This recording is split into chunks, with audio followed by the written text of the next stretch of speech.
Nous devons commencer par savoir que la pensée est le champ de bataille.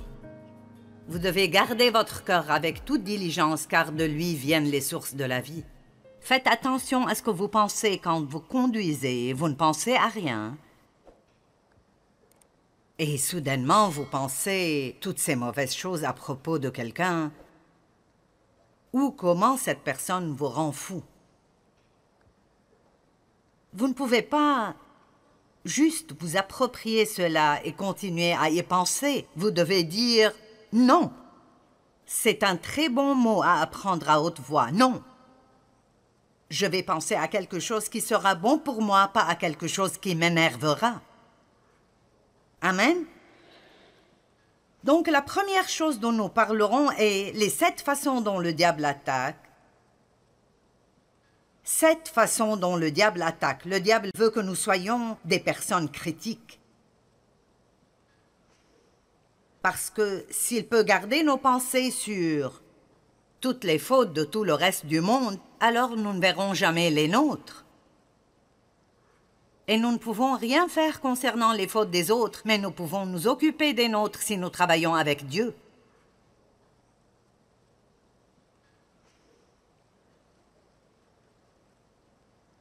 Le diable veut vraiment que nous nous concentrions sur les fautes des autres et que nous ne voyions pas nos propres fautes. Si un croyant ne voit rien de mal en lui-même et beaucoup de fautes dans d'autres, alors le diable a gagné. Et tous les réseaux sociaux, oh, s'il vous plaît, n'allez pas sur les réseaux sociaux pour dire à vos amis tout ce que quelqu'un d'autre a fait, quand tout ce que vous faites est de répandre une rumeur sans savoir si elle est vraie. Et même si elle est vraie, d'après la Bible, nous ne sommes pas supposés la répandre. Et je suis heureuse que vous applaudissiez, mais comprenez ceci, n'allez pas, en tant qu'enfant de Dieu, sur ces sites pour répandre des rumeurs et des ragots. La plupart du temps, quand les gens parlent de quelqu'un d'autre, ils n'ont vraiment aucune idée de ce dont ils parlent.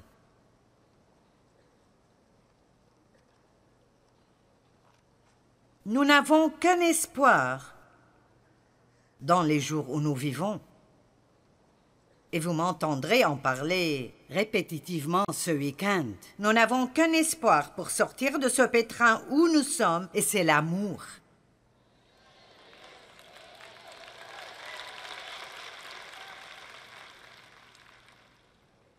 Le message principal dans la Bible est que Dieu vous aime et qu'il veut que vous aimiez tout le reste du monde, vous inclus.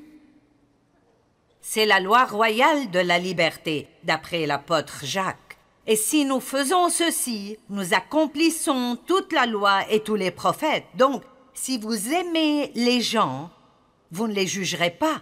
Vous ne direz pas de ragots à leurs propos. Vous ne direz pas leurs secrets.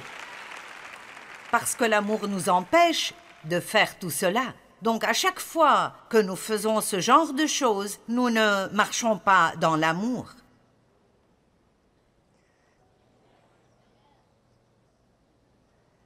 Et il y a toutes sortes de bonnes écritures pour soutenir cette idée de ne pas juger. Je vais juste vous lire Matthieu 7, 1 à 5. Ne jugez point afin que vous ne soyez point jugés. Car on vous jugera du jugement dont vous jugez, et l'on vous mesurera avec la mesure dont vous mesurez. Pourquoi vois-tu la paille qui est dans l'œil de ton frère et n'aperçois-tu pas la poutre qui est dans ton œil? J'aime la traduction qui dit « le poteau de téléphone dans ton œil ».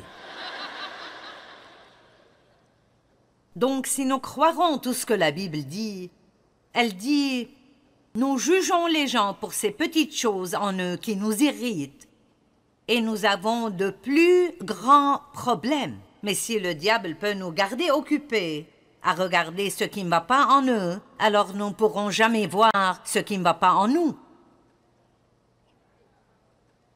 Romains 2 dit « Qui que tu sois, tu es donc inexcusable, toi qui juges, car en jugeant les autres pour les mêmes choses que tu fais, tu te condamnes toi-même. » Hein? Non. Vous savez pourquoi? Nous avons toujours une excuse pour nous-mêmes. Mais pour d'autres personnes, il n'y a pas d'excuse. Il n'y a pas d'excuse pour toi. Nous regardons les autres à travers une loupe et nous-mêmes à travers des lunettes roses. Revenons à Matthieu 7. Pourquoi vois-tu la paille dans l'œil de ton frère et pas la poutre qui est dans ton œil? Ou comment peux-tu dire à ton frère, laisse-moi ôter une paille de ton œil, toi qui as une poutre dans le tien? Hypocrite! Ôte premièrement la poutre de ton œil, et alors tu verras comment ôter la paille de l'œil de ton frère. La colère et le manque de pardon, ils sont impliqués dans toutes ces choses. Puis l'un des problèmes principaux que nous avons dans le monde aujourd'hui est la haine. La haine, la division, elles sont dans l'Église et entre les dénominations. Elles sont certainement dans le monde, mais commençons juste à parler de nous-mêmes. Combien de personnes sont en fait venues ici aujourd'hui et peuvent dire avec un cœur honnête, il n'y a personne, pas une seule personne contre qui je suis en colère maintenant ou offensé. Allons maintenant, vous êtes silencieux. Nous devrions pouvoir aller au lit chaque nuit et dire « Dieu merci, je ne suis pas en colère contre personne. » Le silence, c'est un problème sérieux. Parce que dans Éphésiens 4, il dit que votre colère s'apaise avant le coucher du soleil. Ne donnez aucune prise au diable. Donc, quand nous restons en colère, nous ouvrons une porte au diable.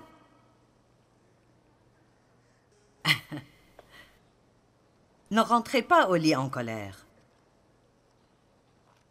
Je me rappelle ces années stupides où j'allais au lit en colère contre Dave. Je dormais au bord du matelas parce que je ne voulais pas qu'il me touche. Je ne vais pas le toucher.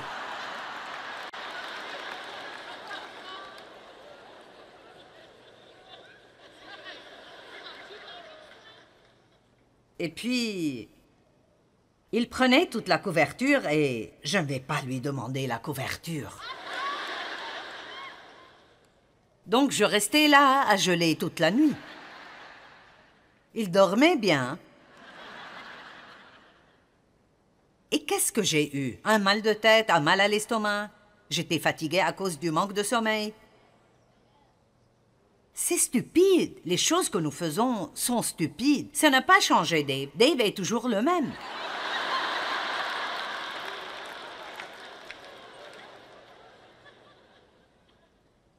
C'est juste que maintenant, j'ai changé. Et ces choses ne me gênent plus. Allez, puis-je vous faire parvenir ce message? Ça n'intéresse pas Dieu de changer toutes les personnes que vous pensez être gênantes. Il vous a amené ici pour vous changer, pour qu'il ne vous gêne plus. Dieu ne se débarrassera pas de tout dans le monde qui vous dérange. Il veut que nous arrivions au point où ça ne nous gêne plus. Allez! C'est ce qu'est la maturité spirituelle.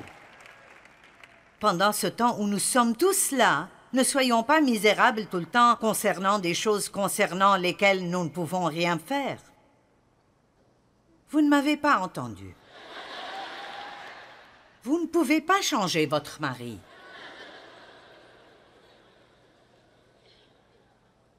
Eh bien, je vais essayer. Eh bien... Allez, et je vous verrai l'année prochaine, et je vous dirai la même chose de nouveau.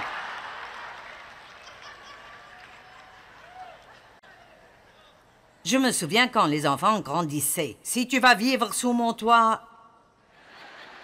Combien d'entre vous ont donné ce discours à leurs enfants? Si tu vas vivre sous mon toit.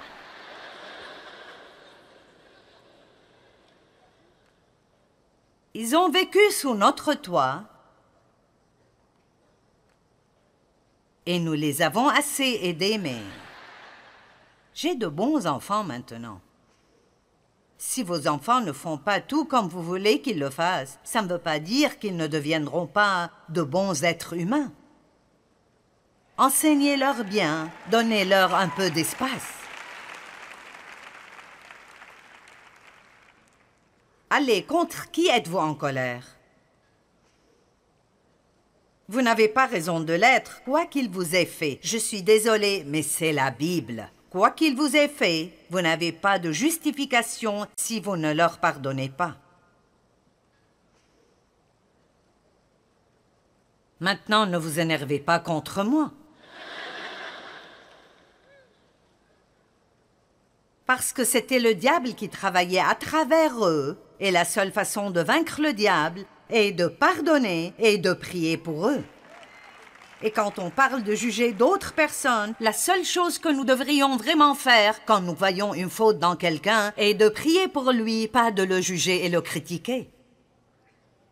Si vous mettez plus d'énergie dans la prière à propos de ces choses, les choses pourraient s'améliorer.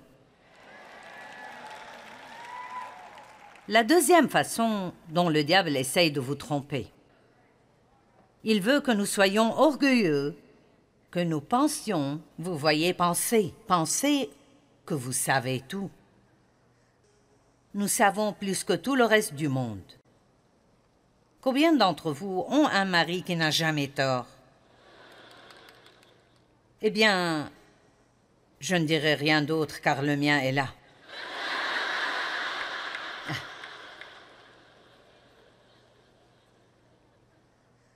Et vous voyez, l'esprit critique est le fruit de l'orgueil.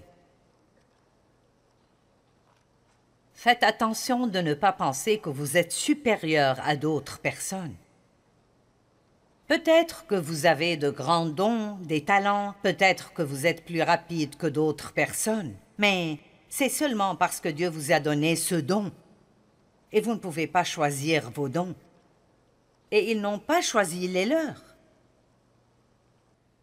Mets ta confiance en l'Éternel de tout ton cœur et ne te repose pas sur ta propre intelligence. Tiens compte de lui pour tout ce que tu entreprends et il te conduira sur le droit chemin. Ne te prends pas pour un sage.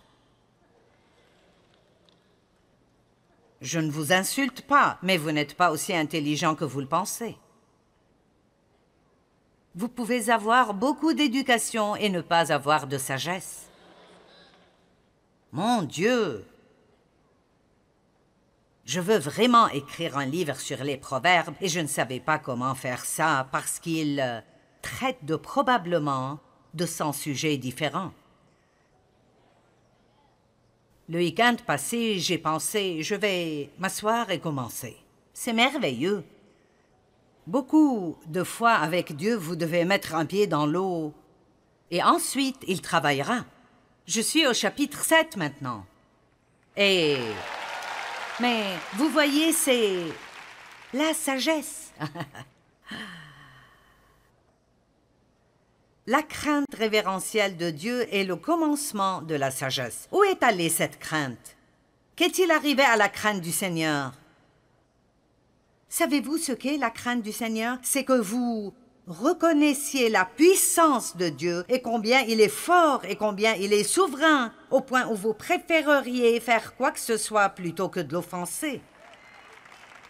Ça vous gardera de parler d'autres personnes.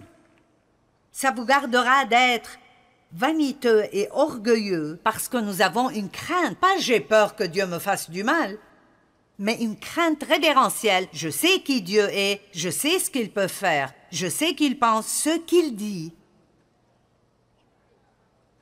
C'est le commencement de la sagesse.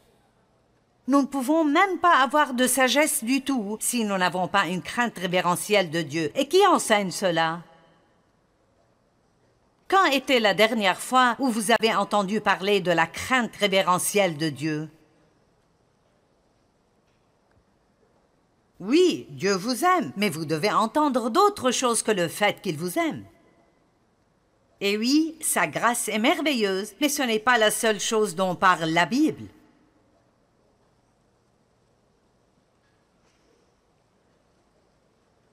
Notre Dieu est un feu qui consume tout.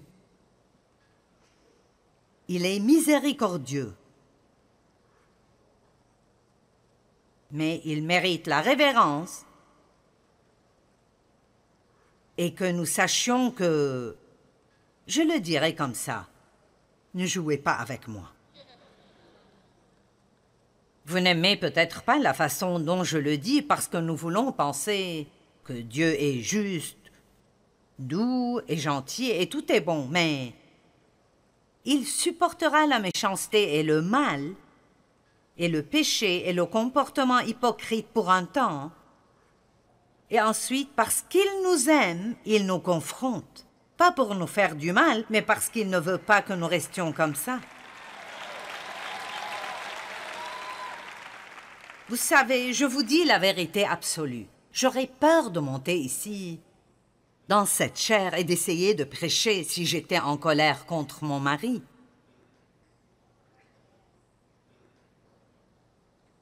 Vous dites, pourquoi aurais-tu peur? Parce que tout ce que j'ai est mon onction. Je ne suis pas super.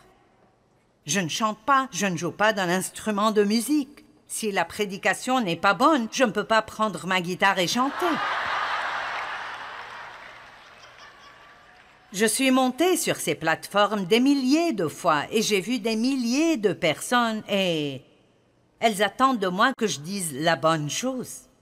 Je veux une parole de Dieu. Tout le monde s'attend à cela de vous.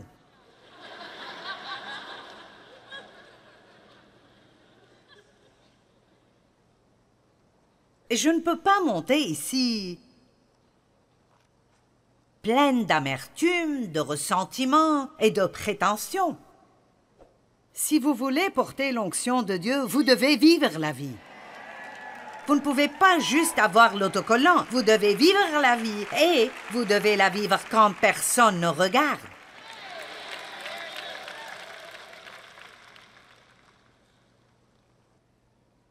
Parce que Dieu voit toutes choses. Et ceci est très clair dans les Proverbes. Donc ne vous prenez pas pour des sages. Je dis à Dieu tout le temps, je ne peux pas faire ceci sans toi, je ne suis rien sans toi, tout succès que j'ai est uniquement à cause de toi. Vous devez... C'est très sain de vous rappeler vous-même que si Dieu ne vous aide pas, vous êtes dans le pétrin. Paul était extrêmement intelligent. Tous les diplômes que vous pourriez avoir, il les avait.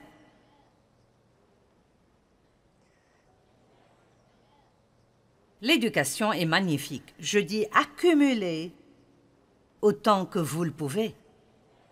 Je connais des personnes qui sont tellement intelligentes et je souhaite être aussi intelligente. Mais vous savez quoi? Je préfère avoir de la sagesse qui est en fait le bon sens sanctifié. Je préfère avoir du bon sens plutôt qu'un doctorat à mon nom. J'ai un DSE, un diplôme du Saint-Esprit.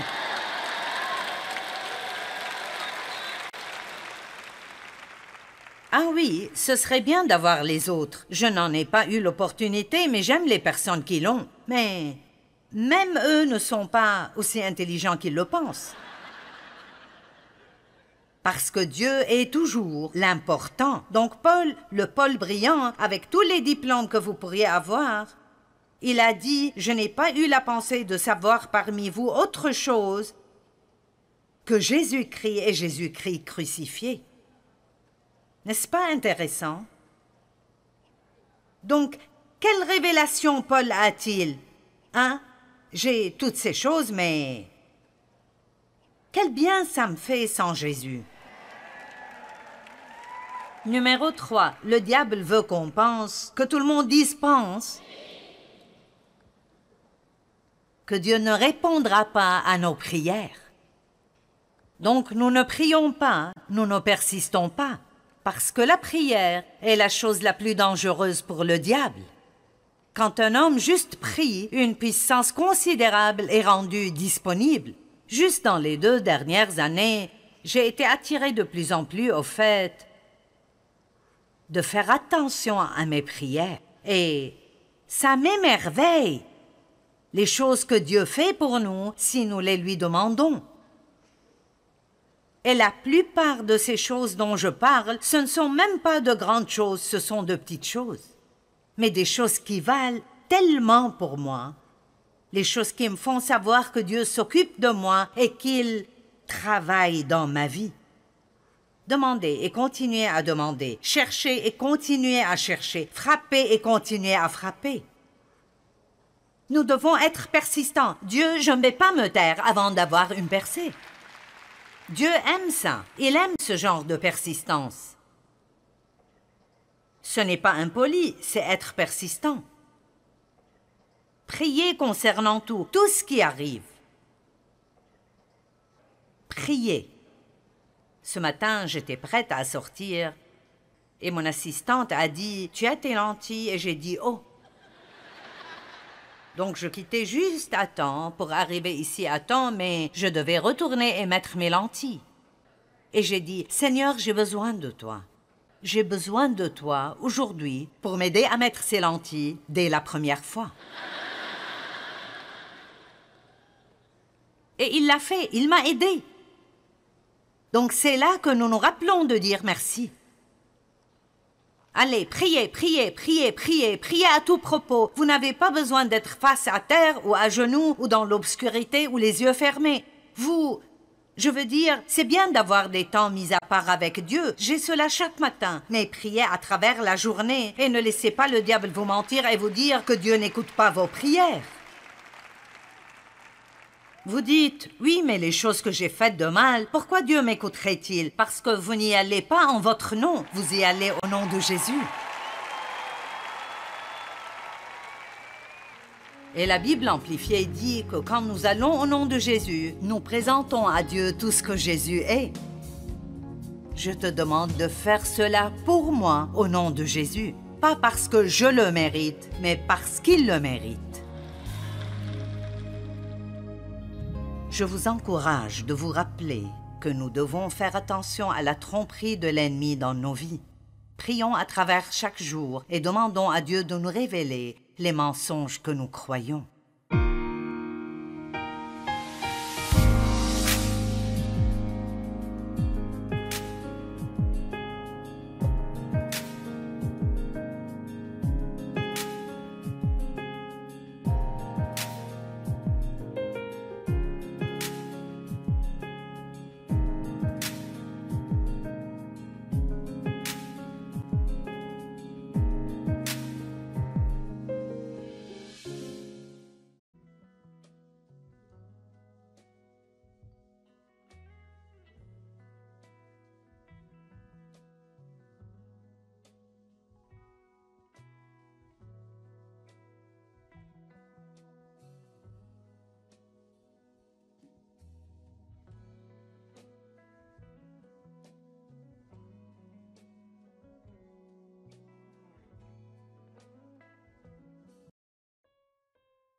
de Jésus. Et la Bible amplifiée dit que quand nous allons au nom de Jésus, nous présentons à Dieu tout ce que Jésus est. Je te demande de faire cela pour moi au nom de Jésus. Pas parce que je le mérite, mais parce qu'il le mérite. Je vous encourage de vous rappeler que nous devons faire attention à la tromperie de l'ennemi dans nos vies. Prions à travers chaque jour et demandons à Dieu de nous révéler les mensonges que nous croyons.